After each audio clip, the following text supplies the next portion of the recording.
What is up, guys? This is the second part of fluid mechanics, LMR, last minute revision. ठीक है, I would recommend you guys, अगर आपने पढ़ रखा है सारा कुछ, तो I would recommend you guys to watch this video at 1.25 speed, ठीक है, या 1.5 पे भी देख सकते हैं ताकि क्विकली रिविजन हो जाए आपका। तो हम लोग प्रॉपर्टीज़ ऑफ फ्लूइड स्टार्ट करते हैं इस वाले पार्ट में, ठीक है। प्रॉपर्टीज़ में सबसे पहली प्रॉपर्टी मैं शेयर करता हूँ आपके साथ, जो होती है डेंसिटी, ठीक है।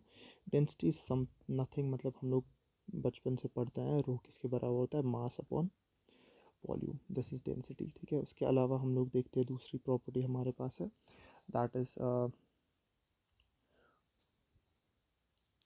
ठीक है, डेंसिटी में एक चीज़ याद रखनी है, मतलब याद नहीं रखनी है, दिस इज़ कॉमन सेंस, मतलब हर एक फ्लूइड की अलग अलग डेंसिटी होती है। डेंसिटी हो गया मतलब वो कितना मोटा है, वैसे याद रख सकते हैं, दिमाग में सोच सकते हैं कि एक फ्लूइड कितना मोटा है, ठीक है, उसको डेंसिटी कहते हैं। उसके अलावा हम लोग देखेंगे फिर दूसरी प्रॉपर्टी हमारे पास आती है, जो है स्पेसिफिक वेट, ठीक है।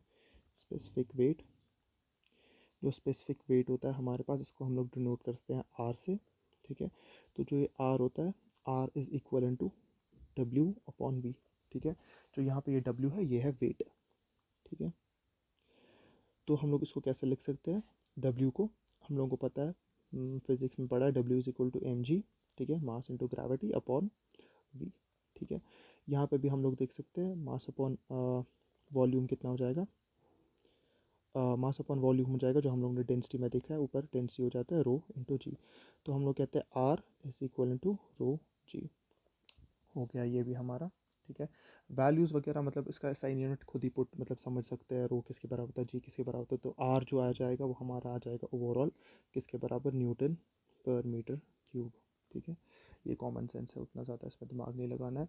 उसके बाद हम लोग देखते हैं स्पेसिफिक ग्रेविटी, जो तीसरा वाला हमारे पास आता है, ठीक है, इसको कहते हैं स्पेसिफिक ग्रेविटी। तो जो हमारे पास स्पेसिफिक ग्रेविटी एस जी से हम लोग उसको फ़िलहाल डिनोट करते हैं।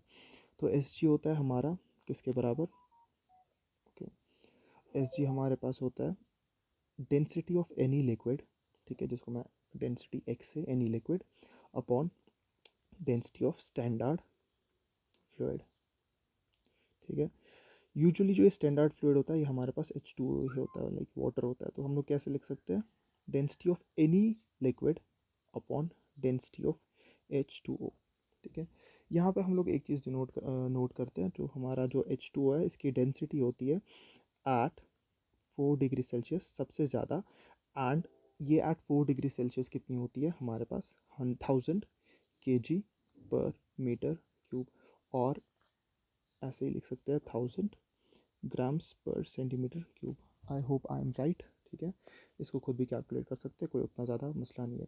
तो हम लोगों को फॉर एग्जांपल क्वेश्चन में दे के हमारे पास क्वेश्चन आ गया, उसमें लिखा है कुछ ऐसे लिखा है, मरकरी की एस जी है 13.6, find out density of mercury, ठीक है। तो हम लोगों को पता है, तो density of any liquid upon density of water is equal to S G, ठीक है, विच एम्प्लाइज एस जी कितना दोगा हमारा 13.6, 13 पॉइंट और ज़रा 13.6 is equal to density of, जो हमारा यहाँ पे एक्स क्या हो जाएगा, मरकरी हो जाएगा, ठीक है, ठीक है, mercury multiplied by density of H2O, जो हो जाएगा हमारा 1000 kg पर मीटर क्यूब, ठीक है। तो डेंसिटी ऑफ मरकरी कितना हो जाएगा हमारा 13600 kg पर मीटर क्यूब। इन शॉर्ट अगर हम लोग याद रख सकते हैं, हमें सवाल में जो भी एस जी दिया हुआ है, ठीक है, सवाल में जो भी हमारा एस जी दिया हुआ है, उसको एस जी को मल्टीप्लाई करो आप 1000, this is more like a trick to remember density of any fluid, ठीक है। उसके बाद हम लोग देखते हैं चौथा हमारे पास आता है प्रेशर। प्रेशर तो हमें बचपन से पता होता है, ठीक है। If a fluid is at rest then pressure is defined as, मतलब अभी फिलहाल हम लोग रेस्ट के लिए डिफाइन करते हैं, क्योंकि मतलब जब फ्लूइड मोशन में आ जाता है तो थोड़ा प्रेशर की इक्वेशन वगैरह आ जाती है। अभी फ़िलहाल रेस्ट के लिए डिफाइन करते हैं। प्रेशर किसके बराबर होता है, it is defined as normal force, ठीक है, normal force per unit area. ठीक है, अब हम लोग देखते हैं ये normal force per unit area किसी सरफेस के ऊपर होगा ना, लाइक ऐसे normal force per unit area. तो जो ये वाला सरफेस हो सकता है, ये या तो ये रियल हो सकता है और इमेजिनरी भी हो सकता है।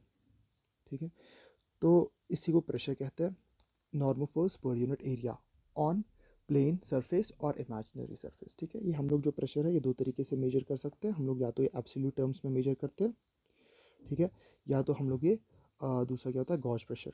ठीक है, ये हम लोग आगे पढ़ेंगे गॉज प्रेशर, एब्सोल्यूट प्रेशर क्या होता है। ठीक है, वैसे हम लोग मतलब as the name suggest, absolute का मतलब ये है कि हम लोग ये ज़ीरो से टाइप स्टार्ट करते हैं, मतलब एब्सोल्यूट टर्म्स में ये स्टार्ट करते हैं। गॉज प्रेशर का मतलब ही लग रहा है, मतलब पहले हम लोग कुछ रेफरेंस लाइन लेते हैं। ठीक है, उस रेफरेंस लाइन के हिसाब से फिर हम लोग ये मेजर करते हैं। ठीक है, मैं फिर से बोलूँगा, तो जो हम लोग एब्सोल्यूट प्रेशर है हमारा, ठीक है, एब्सोल्यूट टर्म्स में मेजर करते हैं, या हम लोग कह सकते हैं इसको, मैं इसे लिखता हूँ, ओके ओके ओके। ठीक है, तो हम लोग देखते हैं जो सबसे पहले एब्सोल्यूट प्रेशर है हमारा, ये हम लोग ज़ीरो से मेजर करते हैं, लाइक ज़ीरो से मेजर हम लोग एब्सोल्यूट प्रेशर करेंगे, फिर देखेंगे किसी चीज़ का कितना प्रेशर है। ठीक है, लेट्स से एक्स। ठीक है, ऑन द अदर हैंड हम लोग देखते हैं, अगर हमारे पास गॉज प्रेशर है, इसमें ज़ीरो से हम लोग मेजर नहीं करेंगे, इसमें हम लोग कुछ रेफरेंस लाइन होगी हमारे पास। ठीक है, रेफरेंस लाइन से हम लोग मेजर करेंगे गॉज प्रेशर। ठीक है, let's say one something like this, इसको हम लोग आगे भी पढ़ेंगे कैसा होता है ये। उसके बाद हमारे पास लास्ट की प्रॉपर्टी जो हमारे पास है वो है viscosity, VISCOSITY, viscosity. Please don't mind my handwriting as well as my spelling, मैंने बचपन में ज़्यादा पढ़ाई नहीं की थी। विस्कोसिटी मेरे ख्याल से मैं अगले वीडियो में बनाऊंगा, क्योंकि it is a little bit big topic. तो see you in the next video.